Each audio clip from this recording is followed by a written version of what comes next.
lewat Kang, lewat mulai juga Pak, mulai lewat kok mulai berapa menit ya mulai.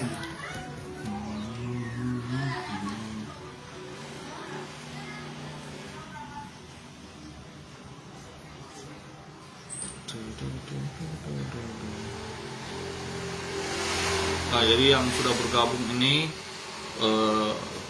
materi dalam bentuk PowerPoint sudah saya bagikan di grup ya.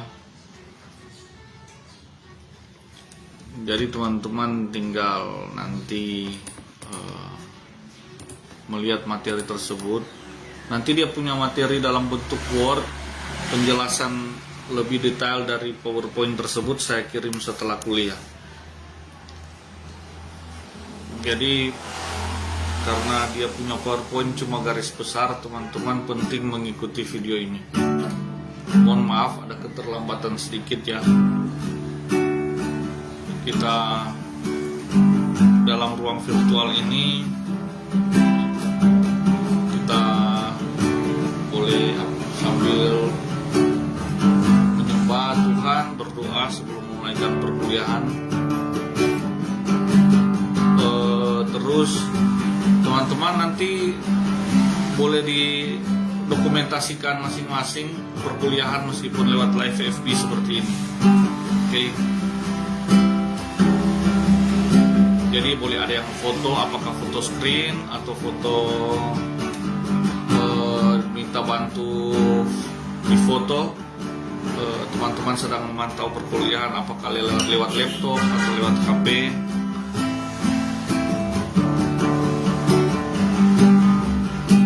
Bagi sebentar Kalau yang hadir di live dia bisa berinteraksi lewat komentar kalau ada yang mau disampaikan atau mau ditanyakan sementara perkuliahan berjalan.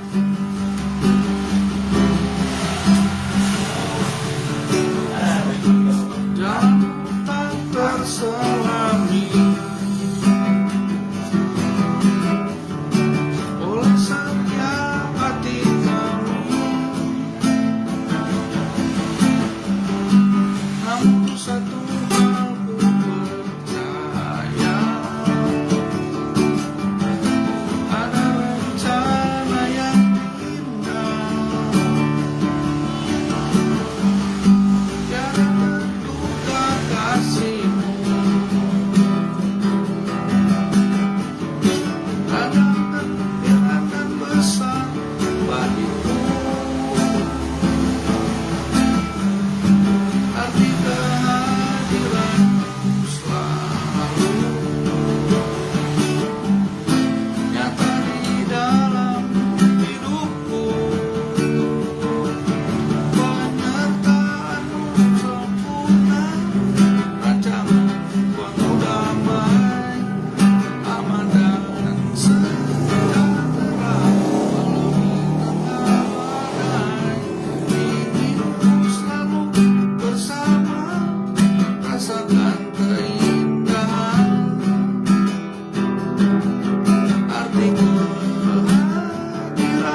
Yesus, Tuhan yang baik, Allah yang penuh kasih, mengaruniakan keselamatan kepada kami. Kami bisa menjadi anak Tuhan, orang percaya, imamat yang rajani, bangsa yang terpilih, yaitu Israel rohani kami ya Tuhan. Semua karena kasih anugerah-Mu. Berikan kami tetap tinggal dalam kasih karunia-Mu ini sampai pada Maranatha Engkau datang, bahkan sampai pada kekekalan. Tinggal bersama-sama dengan Engkau ya Tuhan. Bila kami taat dengan pertolongan kuasa Roh Kudus, dan saat ini kami mau memulaikan perkuliahan, mohon tuntunan Tuhan, panduan dari Roh Kudus, sehingga kami menerima tidak hanya secara umum, tapi betul-betul Allah berbicara secara pribadi atas kami semua. Dan kami menerima tidak hanya pengetahuan, tetapi penguatan iman. Dalam nama Yesus kami sudah berdoa, amin. Ya, puji Tuhan Bapak Ibu. Ini mata kuliah, sebenarnya ini menurut Pak Ketua khusus mata kuliah khusus S3 ya, strata 3, doktoral sains dan teologi dan ilmu pengetahuan, atau teologi dan sains. Jadi kita bisa lihat korelasinya antara kedua hal tersebut, maupun dia punya kontradiksi ya teman-teman. Tapi corak dari STT Spirit paling utama pastinya kami akan mengedepankan Kristus atau iman atau sisi rohani di atas. Tidak ada sinkretisme ya, itu harus di atas daripada segala-galanya, termasuk ilmu pengetahuan atau sains. Ini teologi dan ilmu sains ini salah ya, dia teologi dan sains, karena sains itu ilmu pengetahuan. Cuman Bapak Ibu yang S2, S1 diwajibkan hadir juga sebagai wawasan dan ada nilai kehadiran bagi Bapak Ibu sekalian ya.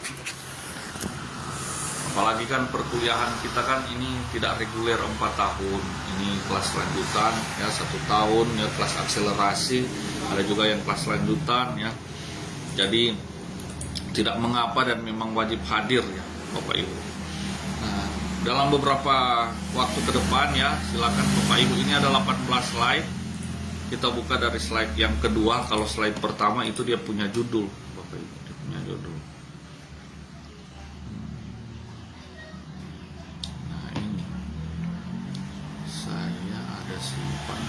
Itu di mana Pak?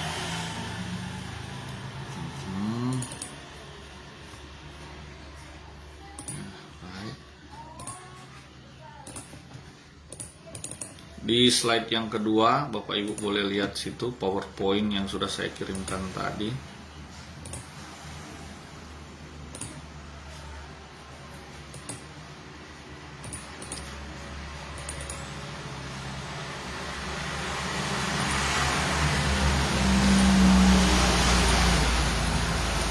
Tujuan dari mata kuliah sains, teologi dan sains. Ini ada 3 tujuan, poin utama. Tujuan umum pembelajaran kalau di sekolah, tapi kalau perkuliahan tujuan mata kuliah. Pertama itu memahami korelasi antara teologi dan sains, menganalisis konflik atau kontradiksi antara teologi dan sains maupun integrasinya. Ya, baru ketiga, mengembangkan refleksi teologis atau perenungan secara teologis, perenungan di dalam ilmu pengenalan akan Allah ya, perenungan di dalam pengenalan akan Allah terhadap sains modern.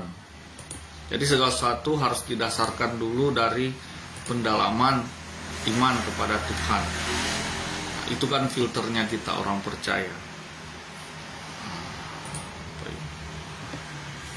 Itu kalau mau dijabarkan begini Bapak Ibu, sumber paling utama dalam teologi Kristen itu adalah Alkitab. Untuk sumber fisik, tapi untuk sumber secara rohani, ingat kita punya Alkitab rohani, firman yang hidup, Kristus atau Roh Kudus yang tinggal di dalam kita. Bapak Ibu, kita buka Alkitab fisik, kita tidak akan memahami atau mendapatkan yang Bapak Ibu sebut rema atau berkat atau pewahyuan Allah dari situ, jikalau tidak disertai dengan bimbingan tuntunan dari firman yang hidup yang ada di dalam Bapak Ibu sekalian, Roh Kudus. Kenapa ini Alkitab jadi sumber utama bagi ilmu teologi? Karena ini Alkitab adalah firman Allah yang diwahyukan kepada manusia. Nah, itu berisi tentang penyataan tentang Allah, keselamatan manusia, kehidupan dan ajaran Yesus, atau prinsip hidup orang percaya. Selanjutnya, ini Alkitab ini jadi standar kebenaran dalam iman Kristen. Jadi kalau ada sains yang sudah bertentangan prinsip moral, prinsip etika, atau prinsip hidup dalam kebenaran Allah, ya, itu tentu saja bukan satu fakta yang harus dipercaya. Tapi memang ya dalam ilmu pengetahuan, dalam dunia pendidikan di mana sains itu sangat melekat dalam dunia pendidikan kita, ada banyak pendalaman-pendalaman sains yang masuk dalam kurikulum yang memang bertentangan dengan firman Tuhan. Meskipun ada banyak juga yang dia memiliki korelasi dengan firman Tuhan, Bapak Ibu. Seperti misalnya bukti-bukti secara historis maupun secara arkeologis mengenai kejadian-kejadian yang pernah terjadi di sejarah Alkitab. Misalnya terbelahnya laut Teberau, ya, laut Teberau, dan bangsa Israel boleh menyeberang.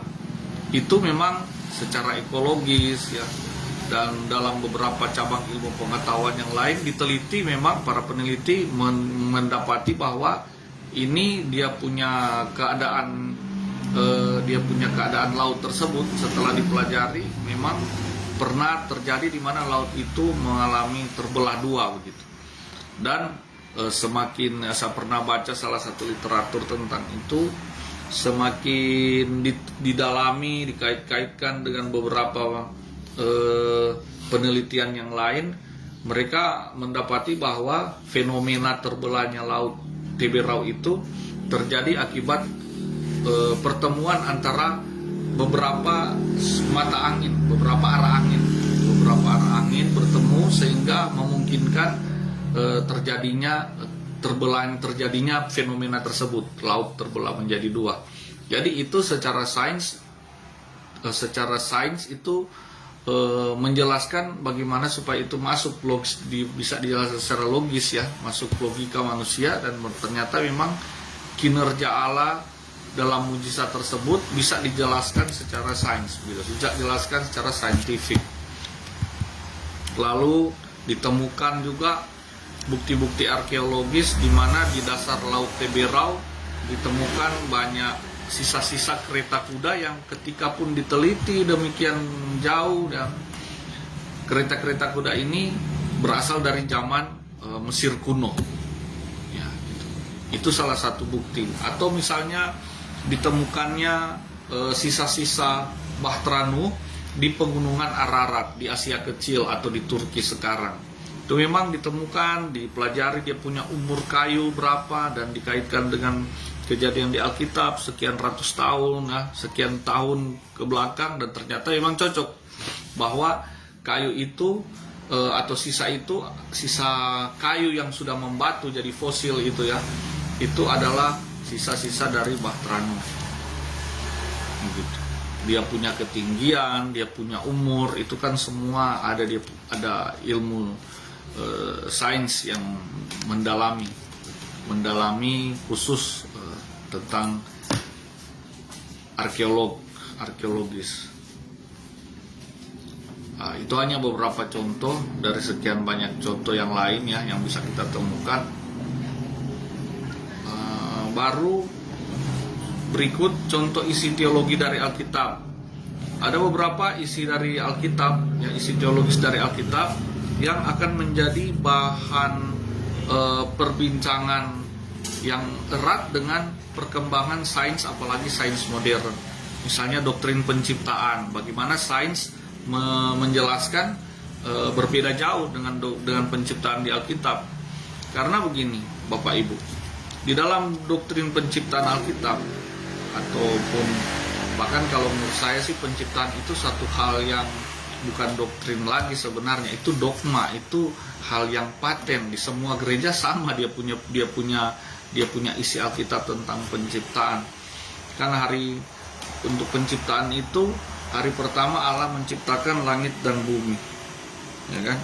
Di hari yang kedua, yang jadi pertanyaan bagi kaum sains itu ya, secara logika, bagaimana di hari yang ketiga itu, ini Bapak Ibu, di hari yang ketiga Allah menciptakan daratan dan tumbuhan. Jadi hari ketiga sudah ada daratan, Allah memisahkan daratan dari air, dan di daratan itu muncul tumbuh-tumbuhan, rumput, pohon, ya sebagainya, bunga-bungaan. Nah, di hari keempat baru Allah menciptakan matahari, bulan, bintang, dan benda penerang, planet, lain-lain sebagainya, yang benda-benda angkasa. Nah, lalu dengan apa ini tumbuh-tumbuhan ini bisa bertumbuh sementara matahari belum ada? Padahal kita tahu proses bertumbuhnya tanaman hijau itu kan lewat fotosintesis, sangat bergantung pada hadirnya matahari, ya kan? Nah, itu akan sangat bertentangan dengan ilmu sains. Jadi sehingga para kelompok orang-orang yang sangat mempercayai sains di atas Alkitab, mereka tentu mencela atau ya menganggap bahwa firman Tuhan ini satu hal yang konyol atau lelucon. Tetapi Bapak Ibu, di kitab Wahyu, ya, di kitab Wahyu dijelaskan di situ, dan bahkan bukan cuma kitab Wahyu, kitab-kitab sebelumnya memang sudah menjelaskan Allah itu adalah terang itu sendiri, kan, cahaya kemuliaan Allah. Jadi kitab Wahyu ditulis tidak ada lagi siang dan tidak ada lagi malam, karena Dia yang Alfa dan Omega itu hadir jadi terang di kerajaan langit baru dan Yerusalem baru itu, ya Bapak Ibu. Jadi dapat dipahami, dapat diyakini, ternyata sebelum pun ada matahari, Allah itu penuh kuasa, maha kuasa. Tanpa matahari pun tumbuh-tumbuhan itu bisa bertumbuh, karena Allah itu sendiri yang menjadi terang bagi pertumbuhan, bagi makhluk hidup, begitu, supaya mereka bisa, bagi makhluk hidup supaya mereka bisa hidup, Bapak Ibu. Itu ketika manusia juga Allah ciptakan, Allah yang menjadi terang bagi manusia. Nah, saya yakin Bapak Ibu, kehidupan sebelum manusia jatuh dalam dosa di Taman Eden itu kan masih kehidupan yang dia bukan kehidupan fana, bukan kehidupan yang bergantung pada waktu. Ya, kehidupan murni yang mulia, yang sifatnya masih kekal sebenarnya. Tidak ada perhitungan waktu. Nah, benda-benda penerang ini kan dia terkait dengan perhitungan waktu. Adanya matahari, bulan, bintang, dia ada perhitungan waktu. Tetapi jadi jangan berbeda, ya, maksudnya begini, berbeda antara situasi sebelum Adam dan Hawa jatuh dalam dosa, situasi dunia, dengan situasi dunia setelah Adam dan Hawa jatuh dalam dosa. Itu ada perbedaan yang sangat jauh, begitu Bapak Ibu. Jadi kita tidak bisa membayangkan dunia di zaman Adam dan Hawa menyamakan dengan dunia di zaman setelah mereka jatuh dalam dosa, seperti di masa kita ini, Bapak Ibu, di mana yang kita ini berharap terang dari matahari untuk siang hari, ya, baru malam hari kadang ada bintang dan bulan. Itu siklus hidup di zaman Adam dan Hawa dulu tidak seperti itu. Dan saya yakin benda penerang untuk mereka di saat itu bukan matahari doang, bukan bicara soal matahari, karena bagaimana Allah selalu hadir di taman itu bersama Adam dan Hawa, selalu hadir di dalam dunia inilah bersama-sama dengan Adam dan Hawa, kan, datang. Dan jadi baik kualitas hidup maupun dari segala sisi itu kehidupan yang supranatural lah, yang kehidupan yang berbeda jauh dengan kehidupan setelah mereka jatuh dalam dosa, gitu. Baru kan manusia mengenal waktu setelah jatuh dalam dosa. Jadi fana, kan, ada waktu di sana. Kalau sebilang jadi fana, ada batas waktu mulai berjalan. Nah, Bapak Ibu, baru itu terasa ada beban bagi Adam dan Hawa. Waktu ini kan sebenarnya beban, Bapak Ibu. Betul tidak? Kalau kita mau bergantung hidup pada waktu, ya udah jam begini, semesti begini, jam begini, waduh habis, orang sibuk cuma pikir-pikir tuh waktu, so lupa Tuhan, lupa berhubungan dengan Tuhan. Makanya Tuhan bilang berikan kami hati yang bijaksana ya, kami bisa menghitung hari-hari. Menghitung hari-hari ini maksudnya tidak seperti orang dunia, terikat oleh waktu dunia, hitung-hitung hari, hitung uang, hitung hari habis. Kita ini hidup bebas dari segala tekanan dunia, waktu dan sebagainya. Siapa yang bisa kejar waktu? Nggak ada, Bapak Ibu. Lalu tapi orang-orang di dunia ini ya lihat, mau kejar waktu semua. Semua berusaha mau raih sesuatu. Padahal sebenarnya semakin kita mau berusaha mengejar dunia ini, mau kejar itu waktu, semakin kita akan binasa bersama-sama dengan mereka, dengan dunia ini, dengan waktunya yang fana itu. Oh, Bapak Ibu, kita yang di dalam Tuhan itu sudah menerima roh yang kekal. Roh yang di dalam kita kan itu sifatnya kekal. Kita menerima Kristus yang kekal itu. Itu maksudnya supaya kita tidak lagi terbebani oleh kekangan waktu dunia ini, Bapak Ibu. Itu baru penciptaan. Ada doktrin keselamatan. Ini juga akan sangat memiliki kontradiksi, pertentangan dengan sains. Karena sains di sini, Bapak Ibu, jangan berpikir sains itu ilmu pengetahuan yang hanya bersifat pengetahuan seperti pengetahuan fisik ya, ilmu fisika, biologi. Nah, pengetahuan secara keseluruhan.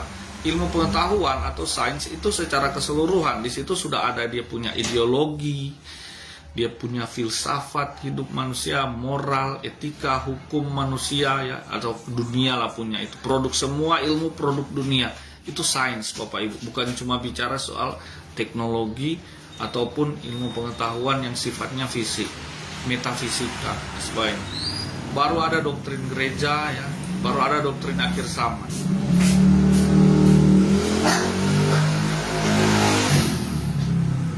Ini ada penjabaran tentang tradisi gereja dan lain-lain. Nanti saya kirim sebentar wordnya. Saya tidak bisa jabarkan satu persatu ini semua karena akan terlalu panjang, Bapak Ibu, untuk slide yang kedua tersebut.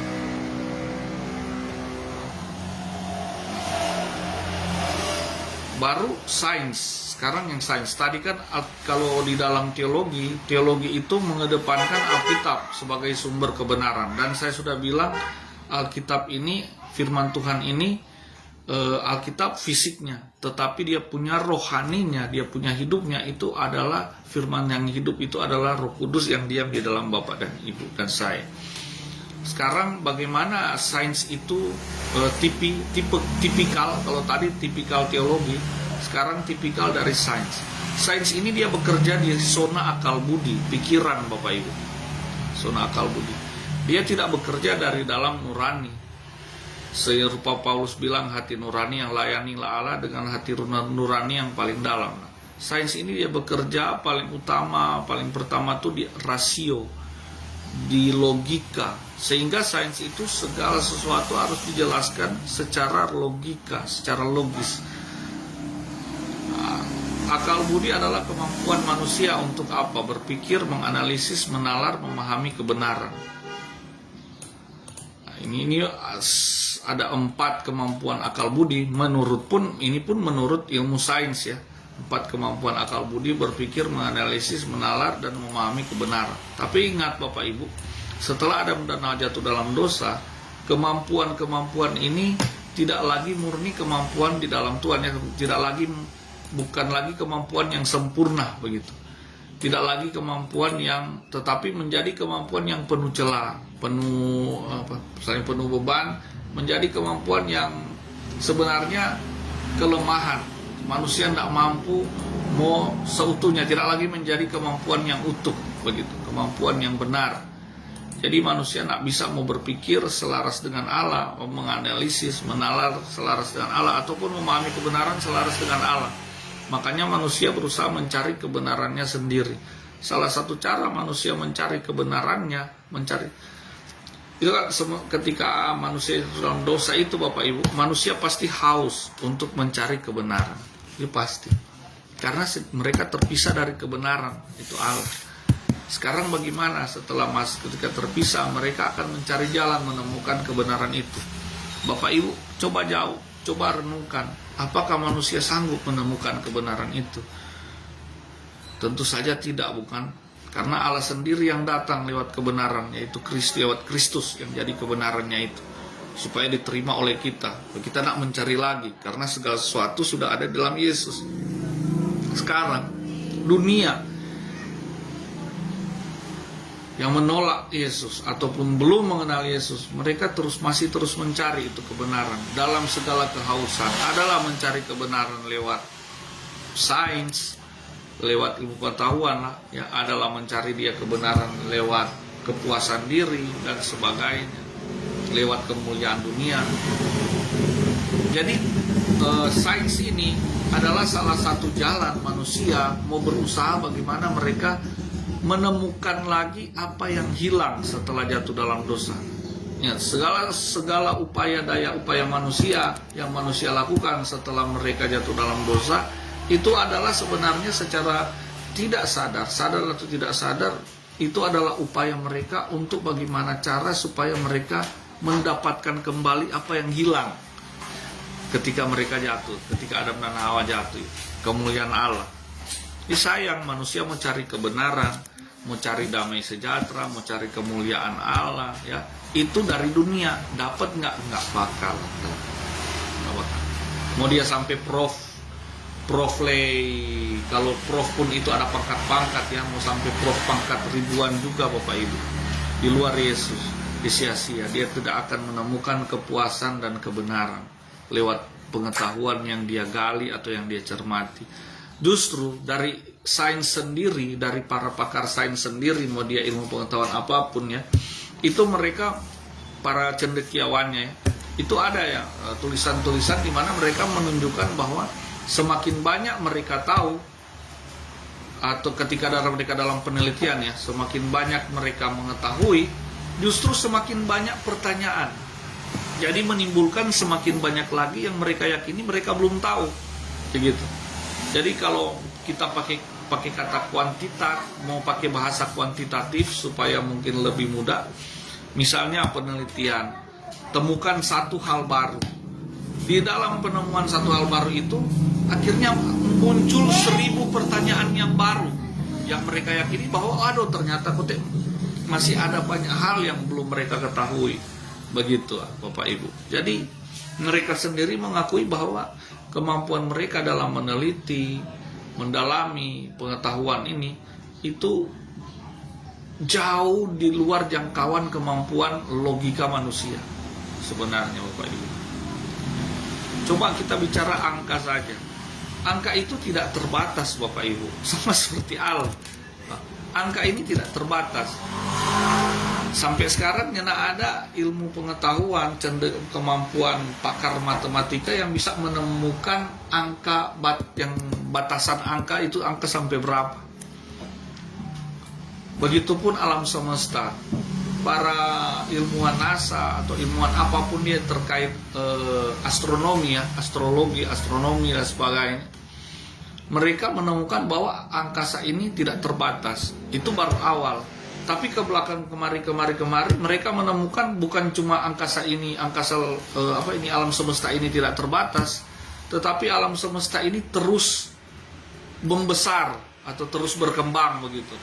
Jadi ada tata surya yang hilang atau habis dia punya masa hidup, namanya fana, kan ditelan, katanya ditelan black hole, ya. Tapi ada juga tata surya atau galaksi baru yang muncul, yang keluar dari yang disebut white hole, lubang putih Bapak Ibu. Ini Bapak Ibu kalau hobi, ya, belajar astronomi, itu yang membuat wah. Nah, itu ada satu ilmuwan yang sebenarnya dia bukan ilmuwan yang takut Tuhan, tapi dia diakui sebagai bapak pendiri NASA. Dia ini orang Jerman sebenarnya, meskipun namanya nama Belanda, tapi dia itu warga negara Jerman yang ketika Perang Dunia Kedua dia beralih warga negara, pindah jadi warga negara Amerika Bapak Ibu. Semua hasil penemuan dan riset-riset luar angkasa dari Jerman itu dia bawa beralih ke Amerika. Namanya Profesor Wernher von Braun. Bapak Ibu boleh cari di Google, itu dia itu bapak pendiri NASA Bapak Ibu. Nah, ini Wernher von Braun sendiri pernah bilang begini, Ini bumi ini katanya adalah ranjang bayi pikiran, Malia rasio. Ilmu pengetahuan kan bekerja di situ rasio. Ini bumi ini adalah ranjang bayi pikiran, begitu. Kalau bayi itu sudah dewasa, otomatis dia akan keluar dari ranjangnya. Jadi dari kata-kata itu Wernher von Braun sebenarnya menyampaikan bahwa manusia, katanya manusia itu selama mereka masih tinggal di bumi itu mereka berarti masih bayi. Kalau mereka sudah beranjak dewasa, mereka akan keluar dari bumi dan menjadi penjelajah angkasa. Itu maksudnya dari mendirikan NASA.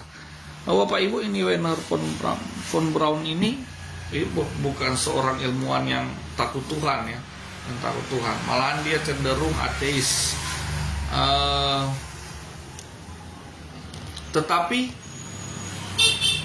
dari tahun 60-an tersebut, perang dingin dengan Soviet tuh terbang-terbang roket ke sana kemari ya, itu antara mereka kedua negara di wilayah tersebut, sampai sekarang manusia belum bisa menemukan planet mana yang bisa mereka tinggali. Bahkan ada katanya planet terakhirnya di planet yang mirip dengan bumi, punya oksigen, malah kadar oksigennya lebih besar dari bumi, dan dia 3 kali lebih besar dari bumi juga tuh planet itu. Tapi dia tuh planet itu dihitung ada jauh ribuan tahun cahaya dari bumi, Bapak Ibu. Mereka lihat pakai apalah, dengan katanya teleskop kan, ribuan tahun cahaya lah. Mau ke sana dengan jarak ribuan tahun cahaya, kasihan Bapak Ibu. Umur kita manusia terbatas sampai umur, kalaupun sampai umur 100 sih tetap juga akan sampai, belum di 1/4 perjalanan, belum di 10% perjalanan sudah meninggal. Ini ribuan tahun cahaya, ini jauhnya minta ampun Bapak Ibu. Dia punya perbandingan ya, dia punya perbandingan dengan jarak. Kan kalau jarak luar angkasa itu sudah pakai tahun cahaya. Kalau mau pakai jarak biasa, dia punya 0 itu ada banyak sekali. Nggak tahu mau sebut apa dia punya angka itu. Nggak pakai kilometer lagi, sudah tahun cahaya. Cahaya ini dia punya daya rambat kan sangat cepat. Misalnya, itu matahari. Cahaya matahari, dia tiba sampai di bumi itu ada butuh waktu 8-9 detik, Bapak Ibu. 8-9 detik. Jadi katanya, kalau matahari ini mati, itu masih ada, ketika dia mati masih ada 9 detik dia punya cahaya sampai ke bumi, begitu baru gelap total. Misalnya juga begini, ada yang kontradiksi. Saya sebenarnya sudah punya pegangan ya Bapak Ibu, cuma masalahnya Bapak Ibu, kalau pegangan ini disampaikan, tapi tidak apa-apa, akan saya sampaikan sebentar dan jadi kajian sendiri dari Bapak Ibu. Karena begini Bapak Ibu, saya coba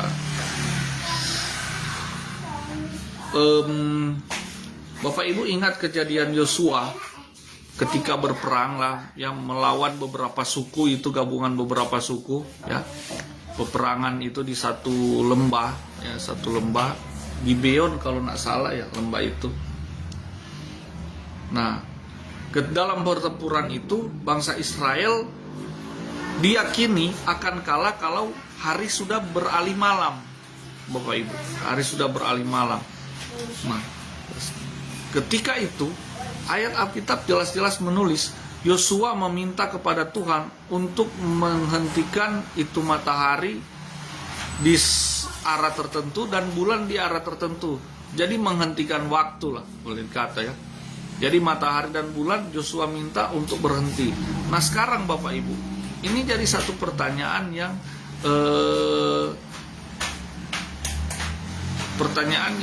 kontras Bapak Ibu. Di mana menurut sains, ilmu pengetahuan, bumi ini benda yang kecil sekali dibanding matahari, dan bumi ini adalah satelitnya matahari beserta planet-planet lainnya di tata surya ya kan. Lalu jadi bumi inilah yang mengelilingi matahari. Tetapi kisah di Alkitab jelas sekali di kitab Yosua, di mana matahari dan bulanlah yang bergerak. Lalu Yosua suruh berhenti. Dulunya saya juga berpikir ini hanya bahasa Alkitab saja. Hanya bahasa Alkitab saja dan bahasa mungkin ini pikiran saya dulu, mungkin karena penulisnya belum tahu bahwa bulan dan bahwa bumilah yang mengelilingi matahari begitu. Tapi setelah kemari, ya saya memiliki keyakinan, dan kami sebenarnya dengan para senat ya, memiliki keyakinan yang sudah jauh berbeda dengan sains yang sedang berkembang sekarang. Karena menurut yang kami ketahui, sains yang berkembang sekarang ini adalah pembohongan massal sedunia, pembohongan secara global. Dan itu adalah bagian dari agenda antikristus sebenarnya. Orang-orang di luar Tuhan, orang-orang antikristus bahkan, yang menguasai sistem, bahkan bukan cuma ekonomi, sampai ilmu pengetahuan pun itu mereka selewengkan.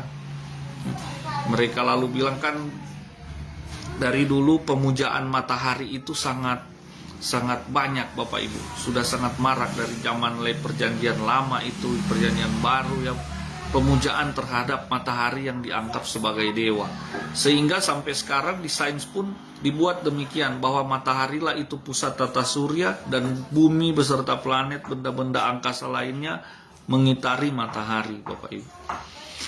Padahal di dalam Alkitab jelas matahari dan bulanlah yang mengitari bumi Bapak Ibu. Jadi Bapak Ibu coba riset saja sendiri, karena kita bisa saja akan berdebat sampai tidak ada waktu lagi ya Bapak Ibu. Kalau Bapak Ibu penasaran, riset sendiri ya, riset sendiri, cari tahu ya, bertanya sama Tuhan, percaya yang Alkitab tulis. Itu yang utama sebenarnya Bapak Ibu. Dasar kebenaran orang percaya itu Alkitab, dan Alkitab ini tidak bisa dipisahkan dari seluruh segmen kehidupan manusia, tidak bisa dipisahkan dari dunia ini. Tidak. Alkitab ini bicara bukan cuma hidup kita, tapi soal isi dunia ini Bapak Ibu, alam semesta ini.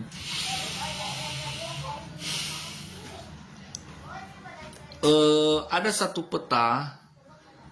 peta perjanjian lama, itu memang peta perjanjian lama yang digambar dari zaman Nabi Yesaya dan Nabi Musa Bapak Ibu. Peta tersebut itu saya lihat itu ada di ini ensiklopedia Alkitab Bapak Ibu. Nah, di dalam satu ensiklopedia Alkitab yang saya miliki itu ada digambar peta tersebut. Di dalam peta tersebut digambar bahwa dunia ini yang kita kenal ini bentuknya bukan globe tapi datar. Dan peta itu berasal dari zaman Nabi Yesaya dan nabi-nabi di perjanjian lama lainnya Bapak Ibu. Jadi sebagaimana Alkitab bilang kan, itu neraka ada di bawah bumi, jauh sekali, Hades ya, itu memang di peta itu digambarkan demikian. Baru ada kubah celestial di atas yang mengelilingi bumi, di mana sebenarnya manusia tidak bisa melewati kubah itu.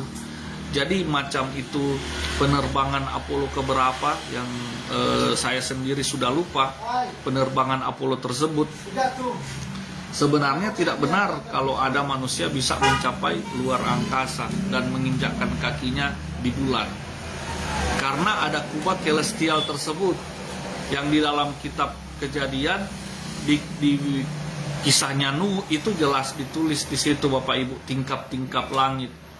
tingkap langit yang dibuka oleh Tuhan, lalu tercurah air dari atas.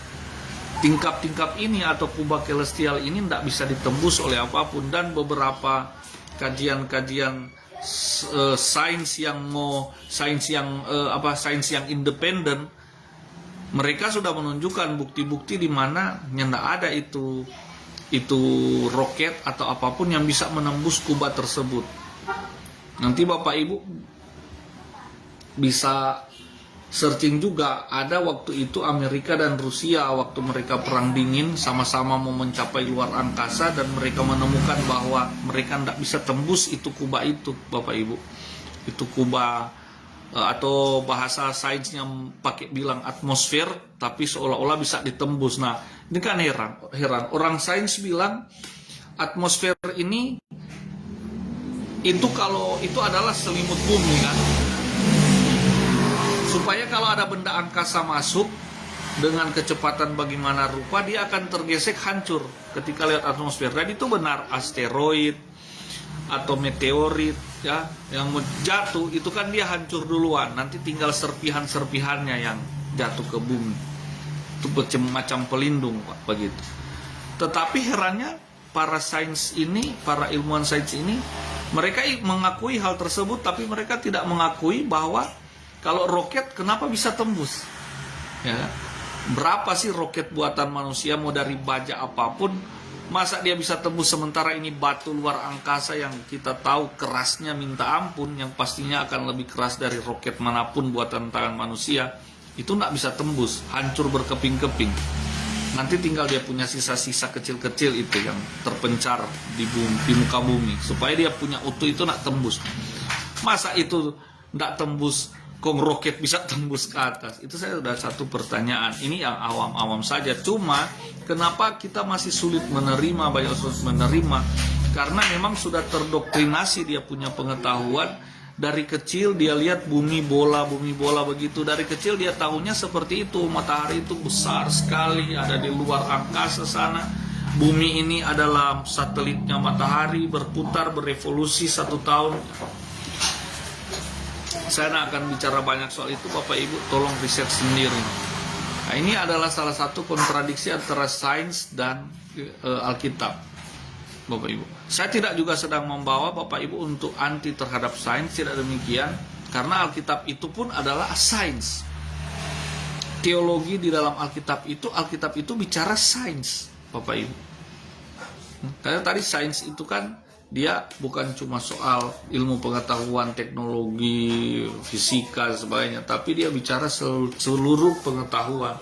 Nah, pengetahuannya tidak salah, sainsnya tidak salah. Yang salah adalah kenapa sains ini jadi ladang pembohongan. Karena yang salah di situ bukan ilmu pengetahuan atau sainsnya. Yang salah di situ adalah dosa yang bekerja pada manusia. Rasio manusia yang tidak ditundukkan kepada Allah, dia tidak akan menemukan kebenaran. Yakin, saya yakin 100% Bapak Ibu. Rasio manusia yang tidak tunduk kepada Allah, dia tidak akan menemukan kebenaran. Bukan cuma kebenaran soal keselamatan, dia tidak akan menemukan kebenaran tentang ilmu pengetahuan pun, Bapak Ibu. Yang dia akan temukan hanyalah bagaimana mau membohongi orang, membohongi orang sebagainya, Bapak Ibu. Baru kita masuk. Nah, jadi di paling terakhir, kalau mau bicara hubungan dan kontradiksi antara sumber teologi dan sumber rasio dari sains, maka urutannya bisa begini. Bagi orang percaya, ya, urutan bagi orang percaya, kita harus paling pertama tuh menempatkan Alkitab sebagai sumber utama. Alkitab adalah sumber sains bagi orang percaya. Baru kedua, tradisi yang membantu penafsiran. Tradisi ini maksudnya sejarah-sejarah yang tertulis di dalam sejarah, yang kejadian-kejadian latar belakang dari Alkitab yang meskipun tidak tertulis dalam Alkitab, tetapi banyak latar belakang kondisi ya di zaman itu di mana kitab itu ditulis yang mendukung kebenaran di dalam Alkitab. Tulisan-tulisan tradisi. Baru kita ke rasio, menjelaskannya secara logis. Bukan rasio yang mau kuasai ini Alkitab, tetapi Alkitab dulu yang sudah menguasai rasio kita, Bapak Ibu. Itu loh sebenarnya perbedaannya. Kalau orang dunia, orang sains yang tidak mengenal Tuhan, mereka akan membawa rasio mereka untuk disesuaikan dengan Alkitab.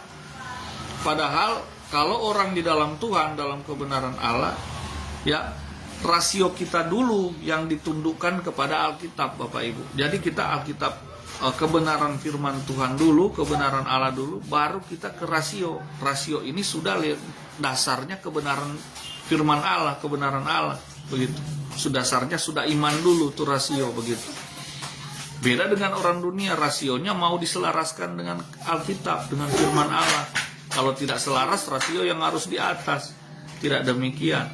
Makanya kita orang percaya penyerahan diri dulu, kan bilang persembahkan dirimu, tubuhmu, jiwamu, segenap akal budimu. Itu kan Itu kan sudah jelas bahwa Tuhan menempatkan Dia yang paling utama. Kita mempersembahkan dulu akal budi kita, keseluruhan hidup kita kepada Tuhan, supaya kita berpikir secara seperti Paulus bilang, berpikir pikiran Kristus, merasakan Kristus. Segala sesuatu sudah dibaharui. Sebab, waduh Bapak Ibu, sejak manusia jatuh dalam dosa, manusia itu rentan. Yesaya kan bilang, segala sesuatu yang, bahkan di kitab Kejadian kan, di waktu zaman Nuh, Tuhan bilang, segala sesuatu yang dipikirkan oleh manusia itu adalah dosa, adalah kejahatan. Itu kan rentan Bapak Ibu. Segala sesuatu yang manusia pikirkan, niatnya, nalurinya itu jahat, dosa.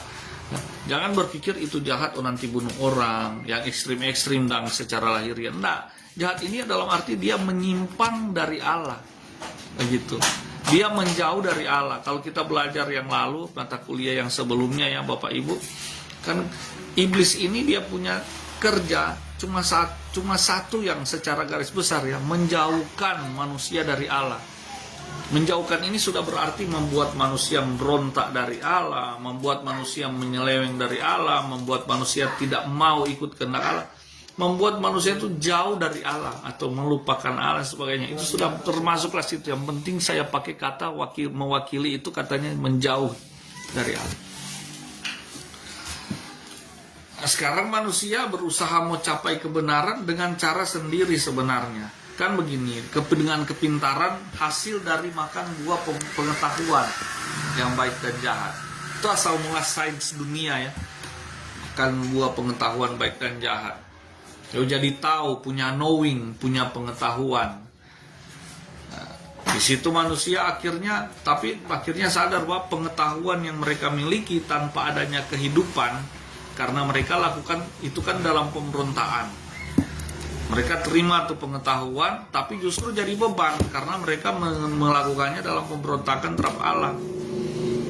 Diisi pengetahuan baik dan jahat, wah beban. Itu pengetahuan baik dan jahat itu bukan jangan kita pikir dia hanya terbatas, oh tahu mana tuh baik, mana tuh jahat. Nah, manusia jadi memiliki ilmu pengetahuan.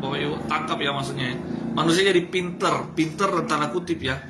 Pinter. Kalau sebelumnya Adam dan Hawa ini murni, polos, sekarang sota isi pengetahuan. Tapi pengetahuan ini membebani mereka, menjadi dosa pada mereka karena mereka mendapatinya dengan jalan yang dilarang Allah, dengan jalan memberontak terhadap Allah. Petawaran toh, ini makan ini, oh ini jadi sama rupa Allah. Jadi tahu mana tuh baik, mana tuh jahat. Jadi itu semua ilmu pengetahuan yang manusia temukan atau buat, ini celahnya yaitu ya Bapak Ibu. Semua pengetahuan yang manusia temukan dan buat itu asal muasalnya dari sumber pengetahuan baik dan jahat, atau asal muasalnya dari sumber dosa pemberontakan terhadap Allah, kalau mau bilang secara frontal. Jadi terus sudah perlu belajar dah. Apalagi kita guru ini masih mengajar Bapak Ibu. Sebagai orang percaya, ya, sekarang kita sudah terima Yesus. Dia itu buah pohon kehidupan kan, jalan kebenaran dan hidup. Dialah yang sekarang jadi fondasi iman. Dia jadi jalan, jadi kebenaran, jadi hidup dalam pengetahuan yang engkau miliki. Nah, gitu Bapak Ibu. Dia akan memurnikan, firman Tuhan bilang dia memurnikan semua yang jahat, yang salah, yang tidak sekehendak dengan Allah, yang menyesatkan manusia, itu yang dibersihkan. Supaya yang keluar nanti, yang engkau sampaikan nanti, itu benar-benar dari Allah, itu sudah dimurnikan, sudah dalam kebenaran Allah. Tidak lagi dalam pembenaran dunia ini, tapi dalam pembenaran Allah Bapak Ibu. Tapi Bapak Ibu kembali ke tadi, kalau Bapak Ibu punya waktu ya, apalagi ini jangan, kalau dia S1 S2 oke lah, tapi kalau dia S3 ini Pak Ketua, S3 ini yang di Papua ya, di Tondano ada yang S3. Saya sampaikan, kalau Bapak Ibu ambil kuliah S3, Bapak Ibu harus riset sendiri dengan apa yang sudah sempat saya kasih pemantik tadi. Selain Bapak Ibu riset sendiri, apa betul nih sains dunia ini, yang ada di kurikulum semua negara, benar enggak nih bumi ini bulat atau datar atau apa? Bapak Ibu cari tahu sendiri dan kaitkan dengan Alkitab. Tapi Alkitab harus jadi sumber paling utama, paling pertama. Seperti yang sudah saya bilang tadi kan, itu matahari yang diberhentikan loh. Jadi kalau mau pakai bahasa Alkitab, matahari yang bergerak mengitari bumi, bukan bumi yang bergerak mengitari matahari. Gini ya Bapak Ibu, saya kasih satu pemantik lagi Bapak Ibu ya.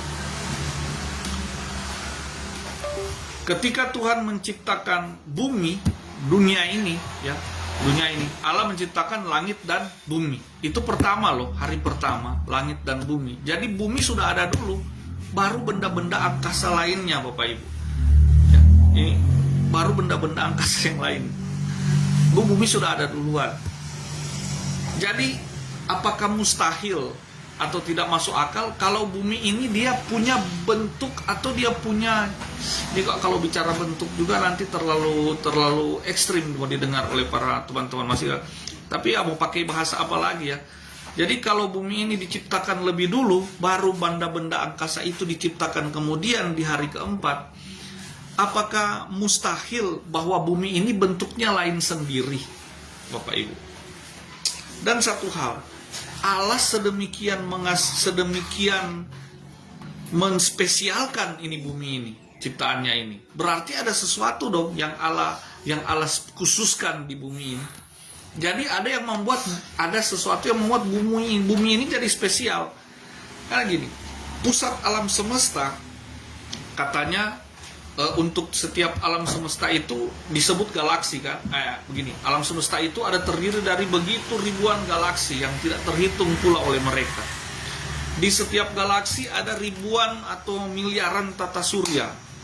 Dan bumi hanyalah satu di dalam satu galaksi yang namanya Bima Sakti, dan adalah satu dari antara ribuan miliaran tata surya yang ada di dalam galaksi Bima Sakti itu. Main kecilnya seperti pasir memang Bapak Ibu. Apakah bumi ini tidak spesial? Hanya segelintir itu. Sementara Tuhan menciptakan kehidupan dan sejarah manusia serta sejarah dirinya, ya, serta rencananya Allah itu dicurahkan di dalam bumi ini. Apakah bumi ini tidak spesial Bapak Ibu? Sementara kalau kita belajar alam semesta, seolah-olah sangat mengecilkan atau membuat bumi ini seperti pasir saja, begitu. Lalu berangan-angan, berandai-andai, wah kalau begitu ada kehidupan lain dong di luar bumi ini. Jadi Bapak Ibu, coba apalagi yang S3 ini, I challenge you, saya tantang Bapak Ibu ini buat S3, aduh ada riset sendiri bagaimana ini S3 ini. Ya, oh yang kelas timika itu ya. Tolong ini yang kelas timika selain ya dia buat disertasi, itu disertasinya harus benar-benar riset yang baru, sesuatu yang memang baru yang dia temukan. Nah, apalagi ini bicara oke disertasi sih umum, tapi dalam mata kuliah ini sebaiknya Bapak Ibu yang S3 coba jangan dulu terlalu percaya dengan apa yang sudah tertanam sejak Bapak Ibu kecil terkait dengan sains atau ilmu pengetahuan modern ini. Bapak Ibu kaji lagi, benar nggak ini bumi ini dikatakan oleh mereka itu bulat, atmosfernya itu bisa ditembus mereka keluar angkasa. Bapak Ibu saya kasih ini awam-awam saja, saya berusaha sesederhana mungkin ya, sesederhana mungkin supaya kita renungkan secara awam saja, tapi sertakan keimanan kita pada Tuhan seperti tadi ya. Mana yang lebih mudah dipercaya? Apakah para sains dunia ini yang mengatakan bumi ini seolah-olah tidak spesial, kecil saja seperti pasir ya, kecil sekali, atau bumi ini justru pusat alam semesta Bapak Ibu, karena diciptakan pertama kali Allah menciptakan langit dan bumi di hari pertama Bapak Ibu, baru diciptakan benda angkasa di hari keempat. Atau mana yang lebih mudah dipercaya? Seperti kata Alkitab, bumi ini sebenarnya pusat alam semesta. Memang Alkitab tidak pernah menulis seperti itu ya, tetapi sinyalemen untuk itu ada, karena di bumi ini Allah berkarya. Bukan hanya berkarya, tapi Allah datang berkorban, tinggal bersama manusia di bumi ini ya, gitu Bapak Ibu. Jadi kalau sains dunia berkata bumi ini hanya bagian kecil ya, dan sementara dari alam semesta, dan sementara mereka tidak menemukan juga kehidupan seperti di bumi ini di luar sana, sampai sekarang nggak pernah temukan ya, sementara mereka berusaha cari. Atau mana yang lebih mudah dan lebih masuk akal secara iman bagi Bapak Ibu sekalian? Bumi ini sebenarnya paling spesial, paling besar, dan dia lain sendirilah. Dia adalah khusus di hadapan Allah. Dan bahkan dia adalah pusat alam semesta. Jadi benda langit inilah yang mengitari bumi. Bukan bumi yang mengitari ini matahari, tapi justru seluruh alam semesta ini dia mengitari bumi sebagai pusat alam semesta. Dan Bapak Ibu masih perlu, apalagi ini khusus S3, cari tahu betul ini bentuk bumi ini seperti apa. Jangan cuma langsung percaya itu Wernher von Braun dengan NASA kasih bola bumi rupa begitu. Itu siapa yang foto itu? Bapak Ibu. Lalu katanya satelit. Gini loh Bapak Ibu. Kita awam saja. Satelit ini dia pakai bahan apa sih kok sampai bisa keluar angkasa lewat atmosfer? Ya kan? Sementara mereka bilang atmosfer ini tidak bisa ditembus. Batu meteor yang sebesar itu, yang dia punya batu luar angkasa yang kita tahu pasti keras, tidak sama. Para sains itu saja bilang meteor ini dia punya batu itu bukan material seperti batu yang ada di bumi mudah pecah atau enggak, dia batu yang memang betul-betul batu lebih keras dari yang ada di bumi Bapak Ibu di meteor ini. Lalu kenapa meteor bisa hancur lewat atmosfer? Nah sekarang mereka bilang satelit, roket satelit boleh lewat itu atmosfer, tembus luar angkasa. Nah, mampu memang manusia punya teknologi mau tembus itu Bapak Ibu. Dan gini, ini cuma awam saja ya Bapak Ibu. Saya kasih cara sesederhana mungkin untuk direnungkan. Bapak Ibu, kalau manusia Tuhan suruh tinggal di bumi, ya kan? Tuhan kan suruh Adam dan Hawa. Sebelum jatuh dalam dosa nih, Tuhan sudah kasih tugas sama Adam dan Hawa apa? Kuasailah bumi ini, ya kan?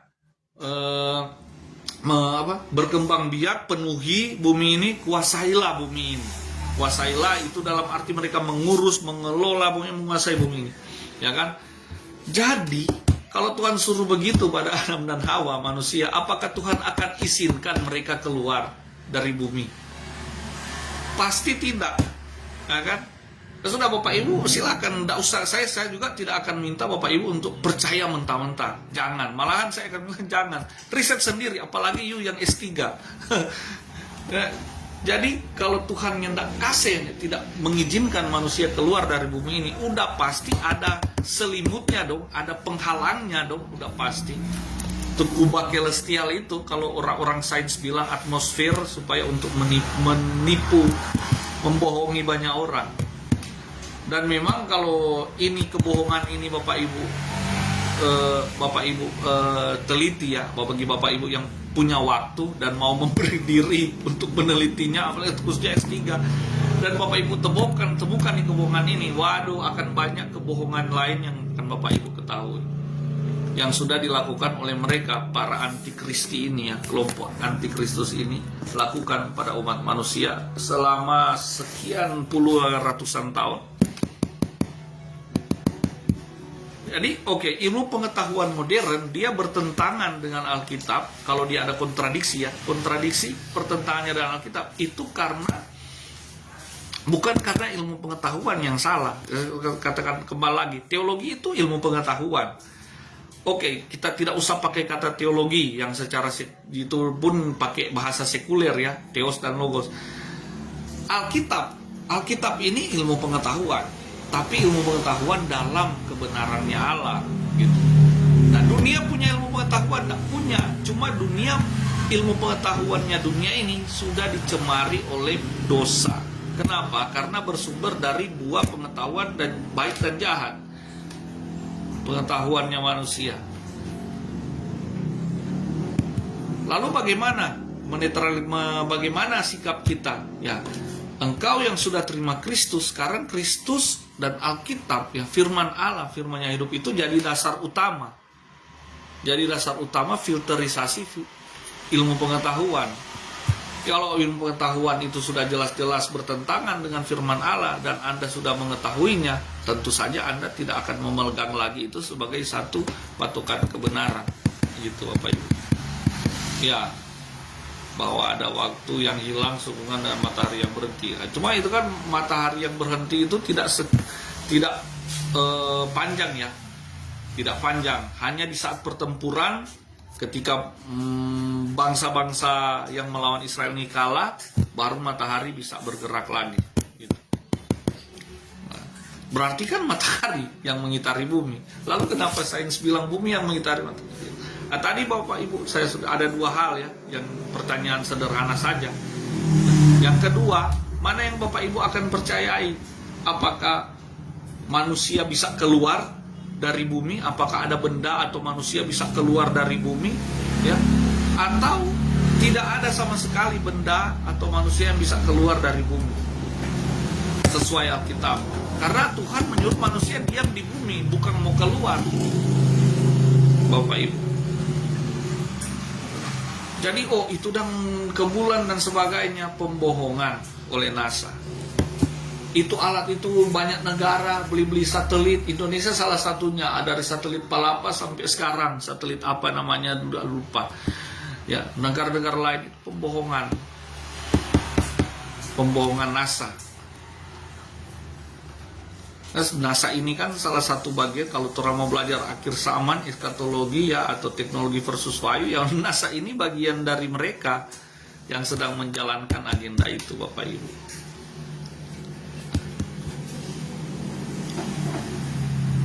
Jadi ya Bapak Ibu, coba riset mandiri tentang hal tersebut. Kita buka di slide yang ketiga. Wah, ini saja slide ketiga makan waktu sepanjang itu. Oke, slide yang kedua tadi. Sekarang slide yang ketiga, pengertian teologi. Nah, ini nanti kita lewati ya. Saya baca saja ini slide ketiga yang garis besarnya. Teologi ini adalah Theos dan Logos, ilmu tentang Allah, tetapi dia punya juga bahasa yang lebih tepat ya, bukan cuma secara harafiah. Dia adalah studi sistematis tentang Allah, studi yang tertata ya tentang Allah, sistematis tentang Allah. Lalu dia berdasarkan wahyu dari Alkitab. Wahyu ini bukan kitab wahyu yang dimaksud. Kitab wahyu adalah bagian dari pewahyuan Allah yang ada di Alkitab. Baru dia itu mengkaji karya Allah. Nah, ini dalam sejarah dan ciptaan. Ini pengetahuan enggak? Ini sains enggak? Ini sains kan? Ini mengkaji karya Allah dalam sejarah ciptaan. Ini sains. Sains dalam kebenaran Allah, Bapak Ibu. Ada banyak para ilmuwan, orang-orang yang kenal Tuhan, ada banyak yang menciptakan inilah itulah. Sebenarnya seperti Johannes Gutenberg menciptakan mesin cetak yang dicetak pertama kali Alkitab. Michael Faraday ya, batu-batu baterai dan sebagainya ya. Jadi mereka orang-orang yang kenal Tuhan.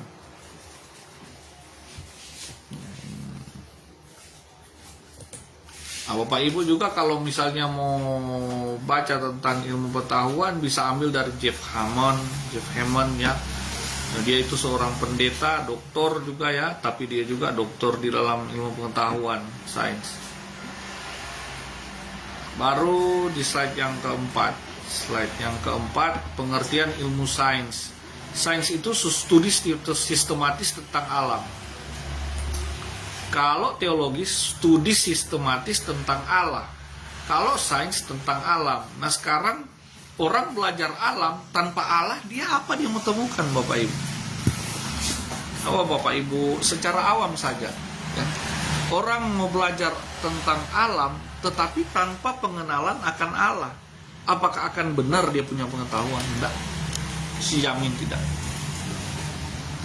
Lalu bagaimana? Berarti Pak, orang cuma boleh baca yang Kristen sains ilmuwan dah. Kayak gitu. Orang cuma percaya orang. Tidak demikian juga. Maksudnya Bapak Ibu ini sedang menjabarkan bahwa bagaimana pondasi iman Bapak Ibu harus di atas dari ilmu pengetahuan dunia ini. Supaya ingat salah satu agenda antikristus atau iblis lah, langsung saja bilang agenda iblis menjauhkan manusia dari Tuhan. Lewat apa? Lewat semua bidang. Lewat entertain, lewat politik, lewat ideologi, agama baru dunia ini, apa semua dan sebagainya ya. Seperti yang iblis tawarkan pada Tuhan Yesus, 3 godaan itu, dan tawarkan pada nabi-nabi sebelumnya. Dan salah satunya lewat sains. Di apapun yang mana, kan kita kembali ke ayat yang bilang apapun pikiran manusia atau kehendak hati manusia itu adalah jahat bagi mereka yang tidak mendasarkan hidup pada kebenaran Allah. Jadi sepandai apapun mereka, apa yang mereka kerjakan dan temukan, itu sebenarnya adalah jahat. Jahat ini bukan di penemuan menemukan mobil misalnya, itu berguna bagi banyak orang sebagai. Iya, maksudnya ini jahat ini dalam arti menjauhkan manusia dari Allah gitu. Kalau secara hidup sehari-hari dalam jasmani, ya baik, orang naik mobil karena pengetahuan kan, karena orang naik bisa kendaraan dan sebagainya. Ya ini maksudnya adalah jahat. Apapun yang manusia buat itu kalau tanpa dasarnya, tanpa Allah, itu akan membuat mereka jauh dari Allah. Begitu maksudnya. Karena dasarnya dari dosa, pengetahuan yang baik dan jahat, atau tanpa Allah lah begitu. Kalau tanpa Allah kan tidak ada tuntunan, tidak ada tuntunan kebenaran. Lalu kalau kebenaran apa dong? Ya kejahatan.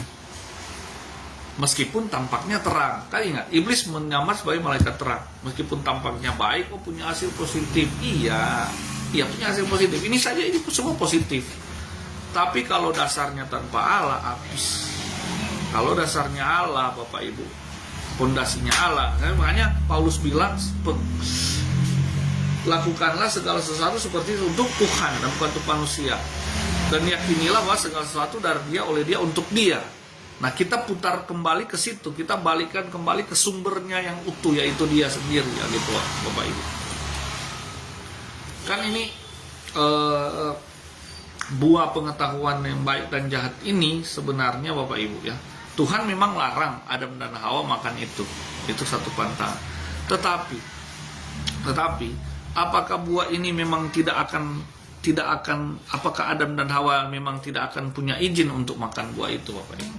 Karena di dalam Taman Eden, Bapak Ibu, di dalam Taman Eden itu ada buah pohon kehidupan, ya, dan ada buah pohon pengetahuan baik dan jahat. Ini saya coba ke mahasiswa S3 ya paling utama, sama yang lain lah, S2 juga lah. Di S1 ya sambil mendengarkan. Kan di dalam Taman Eden ada dua pohon. Buah pohon pengetahuan dan buah pohon kehidupan. Tuhan hanya larang manusia untuk makan itu buah pohon pengetahuan kan. Nah, ada larangan makan buah pohon kehidupan.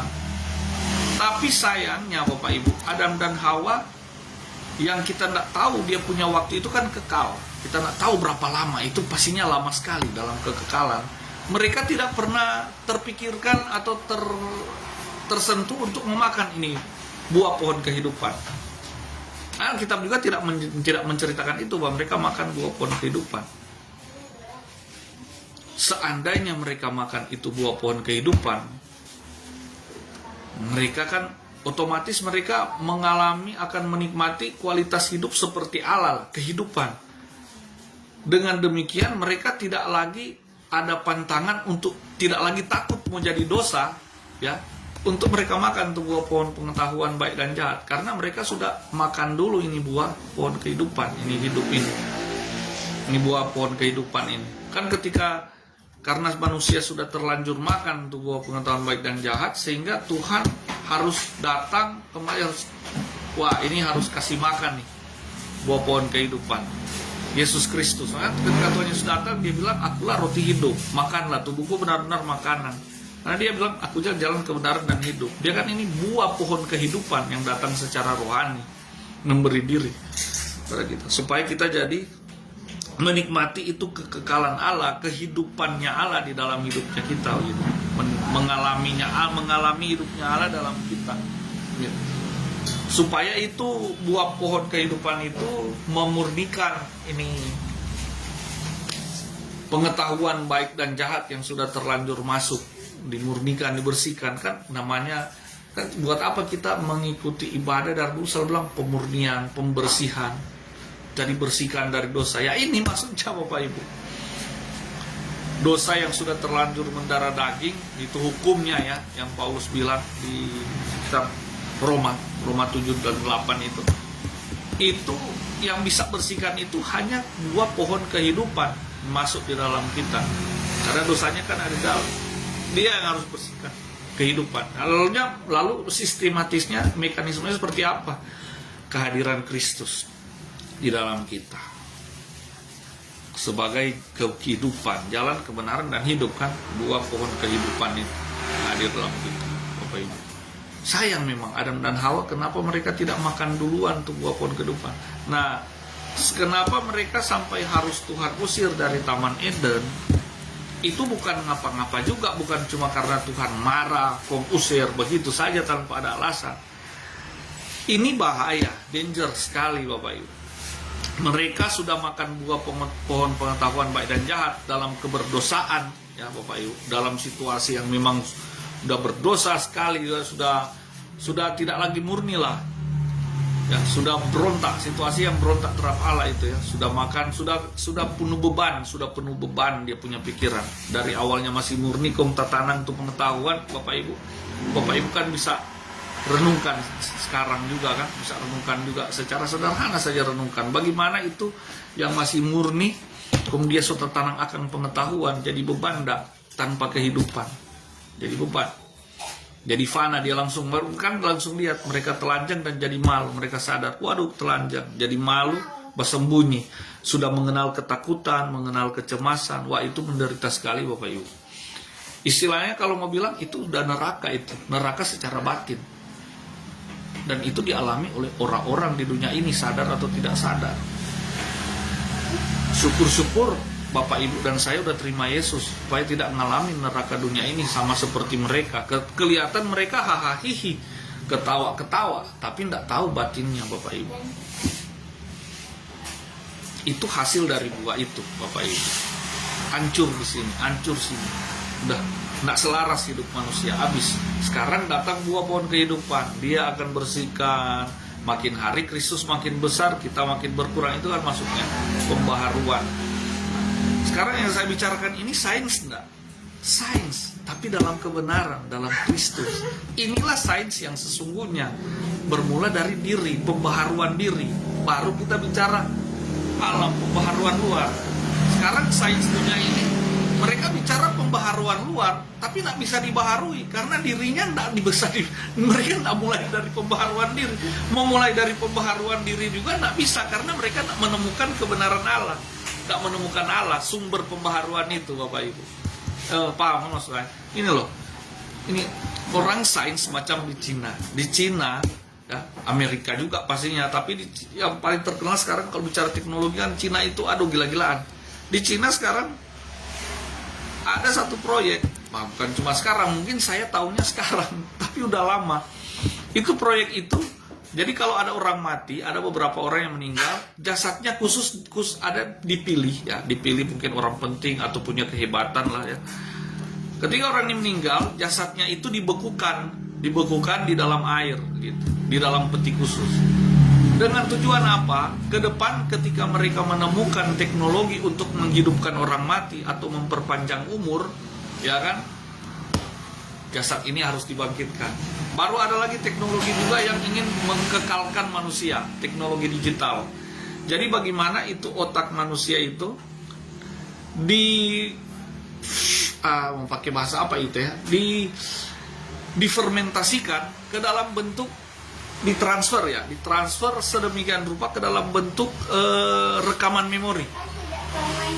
Jadi rekaman memori ini akan mewakili seluruh pikiran dan perasaan dari orang tersebut.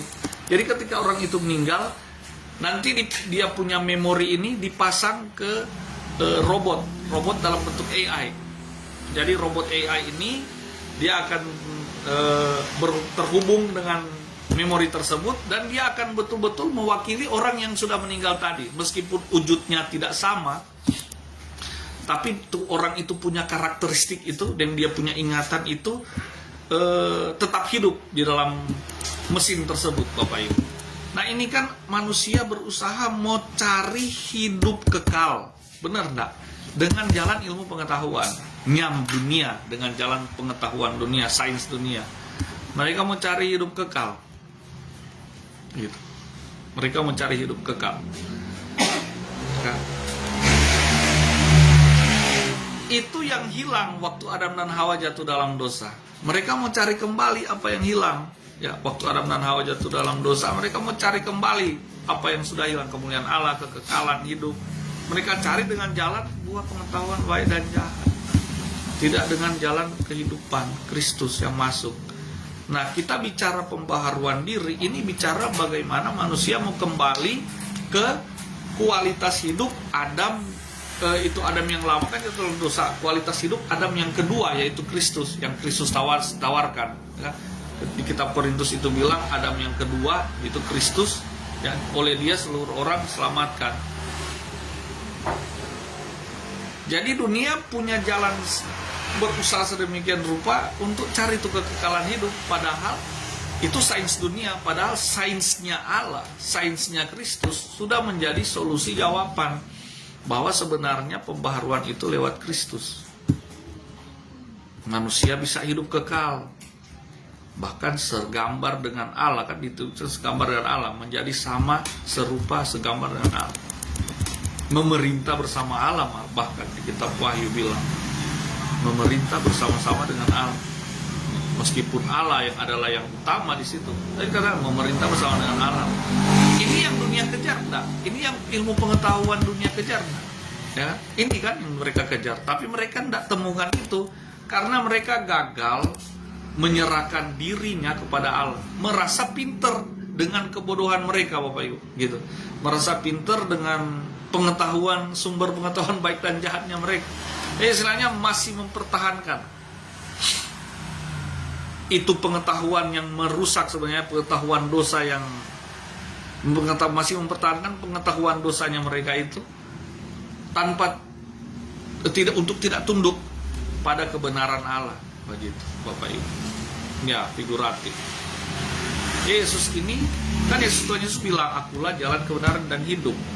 Bukankah dia cermin dari pohon kehidupan itu? Karena begini, waktu Adam dan Hawa jatuh dalam dosa dan mereka dijauhkan dari Taman Eden, bahkan Tuhan suruh malaikat dengan pedang bernyala-nyala jaga itu taman. Ini bukan main-main memang. Kan sampai Tuhan suruh malaikat jaga supaya Adam dan Hawa nak masuk. Ini demi keselamatan mereka sebenarnya, Bapak Ibu. Kenapa? Dalam kondisi mereka penuh dengan dosa, buah pengetahuan baik dan jahat itu menguasai mereka, ya, pikiran mereka, seperti saya sudah jelaskan tadi. Kondisi itu, kalau mereka makan itu buah pohon kehidupan di taman, habis, Bapak Ibu, dosa kekal.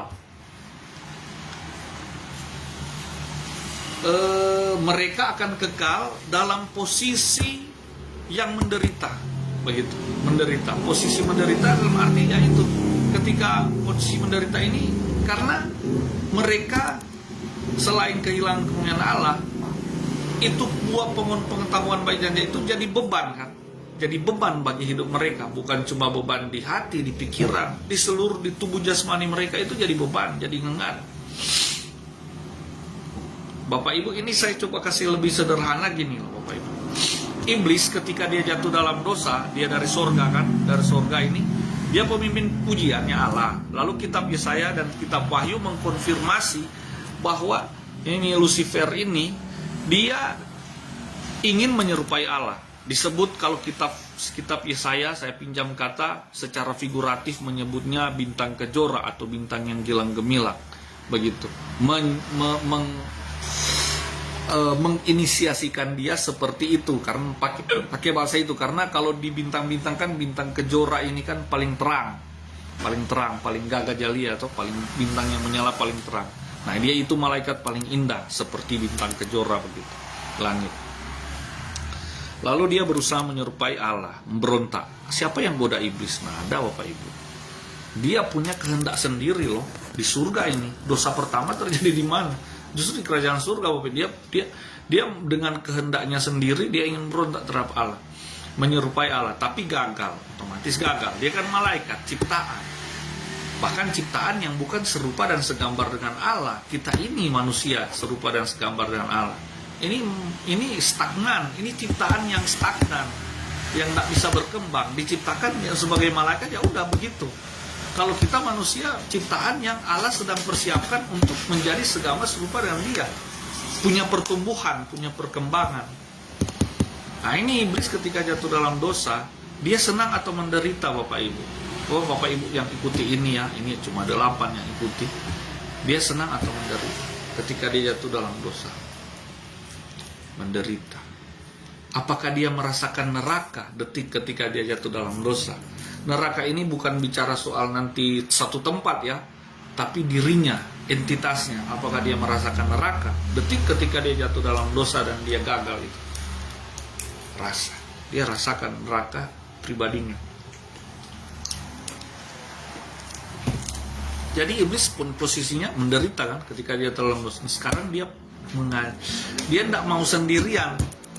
Spirit pemberontakannya dan penderitaannya, dia ingin manusia juga ngalamin. Ajak-ajak. Iblis kan ini dia sifatnya mengajak.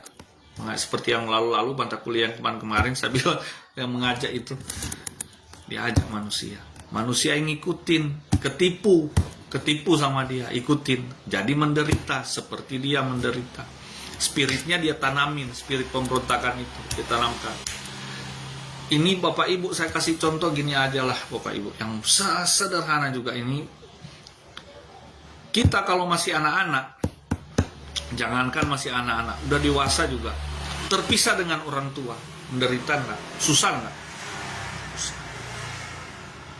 Itu orang tua jasmani. Sekarang orang tua, Bapa, sumber hidup kita, Bapa yang ciptakan kita, koneksi manusia yang sebenarnya, yang tahu pribadi kita sebenarnya, ya kan? Dia yang ciptakan loh, ini Bapa pencipta, ya kan? Lalu kita terpisah dengan dia. Bapak Ibu bayangkan penderitaannya seperti apa, ya kan? Bapak Ibu bayangkan penderitaannya seperti apa? Pasti penderitaan luar biasa. Itu yang dialami oleh manusia ketika jatuh dalam dosa. Cuma kadang-kadang, sering manusia karena sudah lekat dengan dunia ini, mereka tidak sadari itu, Tapi mereka rasa kok dalam batin dan jiwa mereka. Karena seringkali kan bilang-bilang, oh tidak ada keadilan di dunia ini, susah hidup saya begini-begini. Ada muncul itu kalau ngalamin masalah-masalah hidup, muncul itu erangan itu, sehingga di Paulus bilang Roh Kudus mendoakan kita dalam keluhan-keluhan yang tidak terucapkan. Oh, bayangan Bapak Ibu. Nah, inilah sebenarnya sains itu adalah Kristus yang hidup di dalam kita, pembaharuan diri dulu dari dalam. Karena gini Bapak Ibu, orang sains dunia, para pakar sains dunia berusaha mau capai itu pembaharuan itu, kekekalan hidup, kepuasan hidup, ketenangan, damai sejahtera, tapi dengan cara penelitian luar. Baru dari penelitian luar itu mereka mau cari cara supaya ada yang bisa mereka dapatkan untuk membuat mereka berkembang, bertumbuh dan berkembang dan mengupgrade dorang pediri, mau capai itu kemuliaan, gitu Bapak Ibu. Itu keliru kan? Keliru. Tapi sainsnya Allah, dia mulai dari manusia itu sendiri, karena manusia itu adalah final ciptaan Allah, ciptaan paling mulia, ciptaan final. Dia itulah yang harus diperbaiki, bukan dunia ini. Kalau manusia diperbaiki, dunia ini otomatis terperbaiki dengan sendirinya. Kalau manusia ini diperbaiki, yang diperbaiki kan paling utama manusia. Nah sekarang manusianya tidak diperbaiki, berusaha mau memperbaiki dunia ini dengan segala pengetahuan, ya dalam tanda kutip tete bengek sebenarnya itu Bapak Ibu. Gagal. Tapi kalau manusia itu diperbaiki oleh Allah, diperbaiki dahulu, maka dengan sendirinya dunia ini akan berhasil diperbaiki. Nah, itu nyata terjadi nanti di kerajaan Yerusalem baru, langit baru dan bumi baru.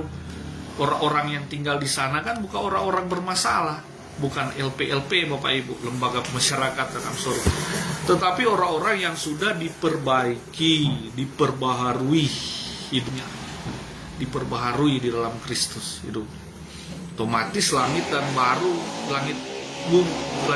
bumi baru itu terjadi, Yerusalem baru, karena orang-orang yang sudah diperbaharui. Kalau di kitab Wahyu itu pun disebut orang-orang yang sudah bersih, dia punya jubah kan, itu jubahnya udah bersih, dicuci oleh darah anak domba Allah. Itu maksudnya pembaharuan hidup, kembali ke Adam kembali ke ini Adam yang kedua yaitu Tuhan Yesus, maksudnya kualitas hidupnya kembali seperti waktu Adam belum jatuh dalam dosa begitu. Bahkan lebih dari itu kemuliaan Allah. Jadi Bapak Ibu paham, saya yakin Bapak Ibu tangkap ya maksudnya ini, dapati sampai di sini.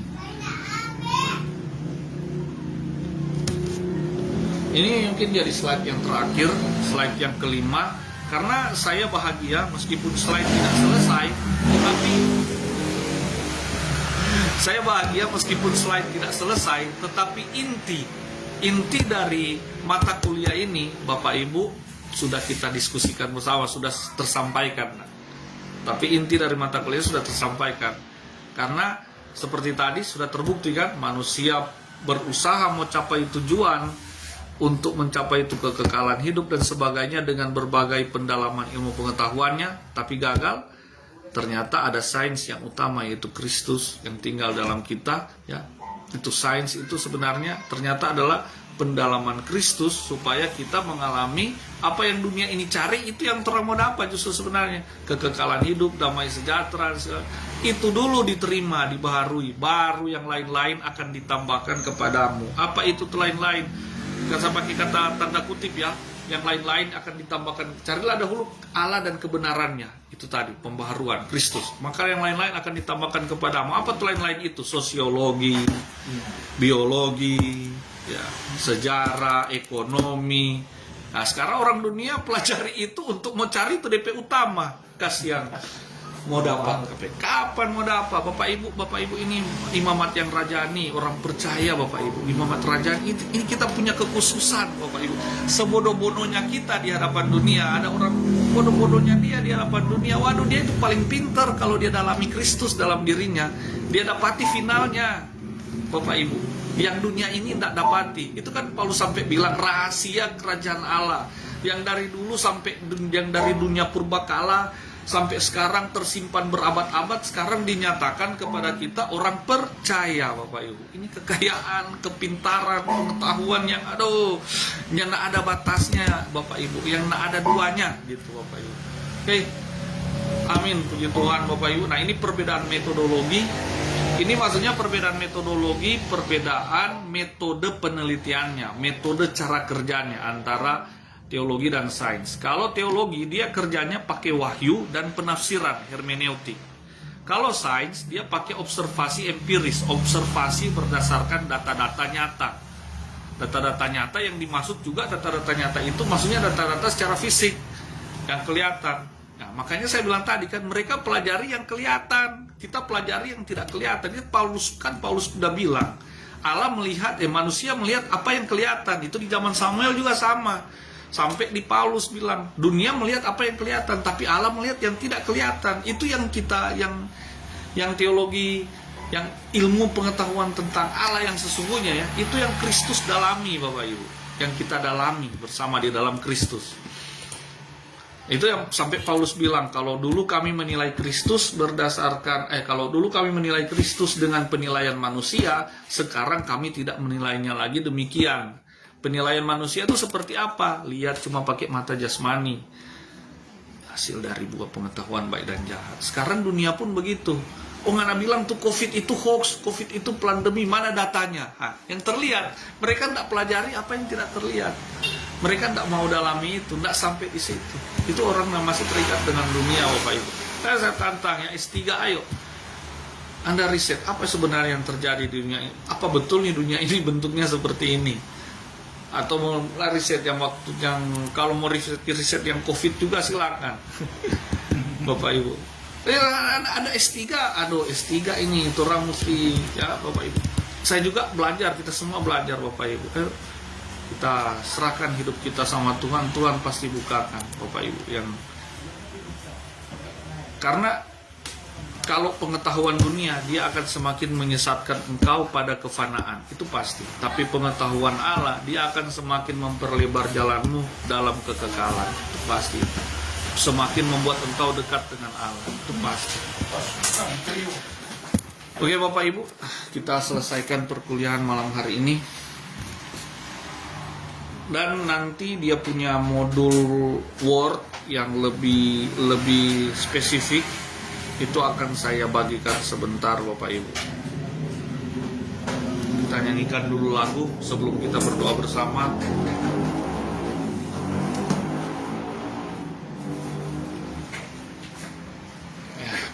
Bukti kebesaran.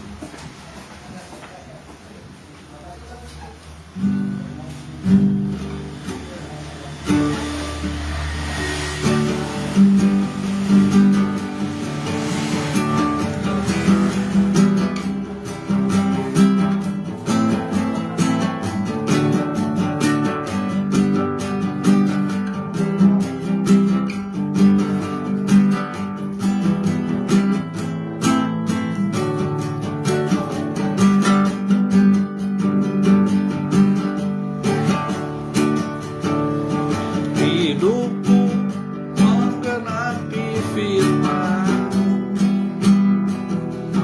pada mujizat sertai tiap langkahku. Kau bersamaku di dalamku, jadi bukti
kebesaran.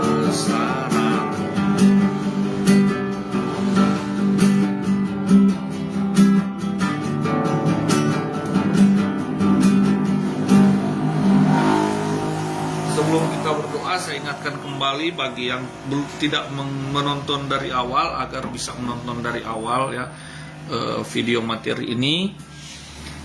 Dan kalau ada yang mau ditanyakan bisa langsung berhubungan dengan dosen yang mengajar, dalam hal ini adalah saya sendiri, dosen Beri, nanti lewat chat WA langsung ke nomor saya. Oke. Bapak Ibu, mari kita berdoa menutup perkuliahan pada malam hari ini. Tuhan Yesus, Allah yang baik, Allah yang perkasa, Allah yang benar, terima kasih ya Tuhan. Kami yakin percaya bahwa pengetahuan yang sesungguhnya yang terlihat oleh dunia sepertinya itu sempit jikalau dikaji secara rohani, tetapi ternyata itu sangat luas ketika kami mau menyerahkan diri kepadamu dan menemukan bahwa pengetahuan yang sesungguhnya, sains yang sesungguhnya adalah kehadiran Kristus dalam diri pribadi kami yang terutama. Maka bagaimana kami mau mendasarkan segala sesuatu atas dasar fondasi Alkitab, firman Allah yang hidup. Dalam nama Yesus kami berdoa untuk perkuliahan ke depan, apapun yang menjadi agenda sampai ujian wisuda dan para mahasiswa dengan segala kewajiban yang harus mereka penuhi, supaya Engkau mau selalu membuka jalan dan berikan mereka kekuatan, kemampuan mengikuti semua proses studi ini ya Tuhan. Dalam nama Yesus kami sudah berdoa. Amin. Begitu. Shalom Bapak Ibu ya. Jadi ini karena terasipkan 30 hari ke depan, silakan Bapak Ibu boleh nonton kembali, dan bagi yang belum menonton lengkap, nonton lengkap, apalagi yang belum menonton mengikuti perkuliahan. Yang menonton itu berarti mengikuti perkuliahan, supaya mengikuti dan meninggalkan jejak digital Anda, komentar kehadiran Anda di sini sebagai absensi kita. Shalom, selamat malam.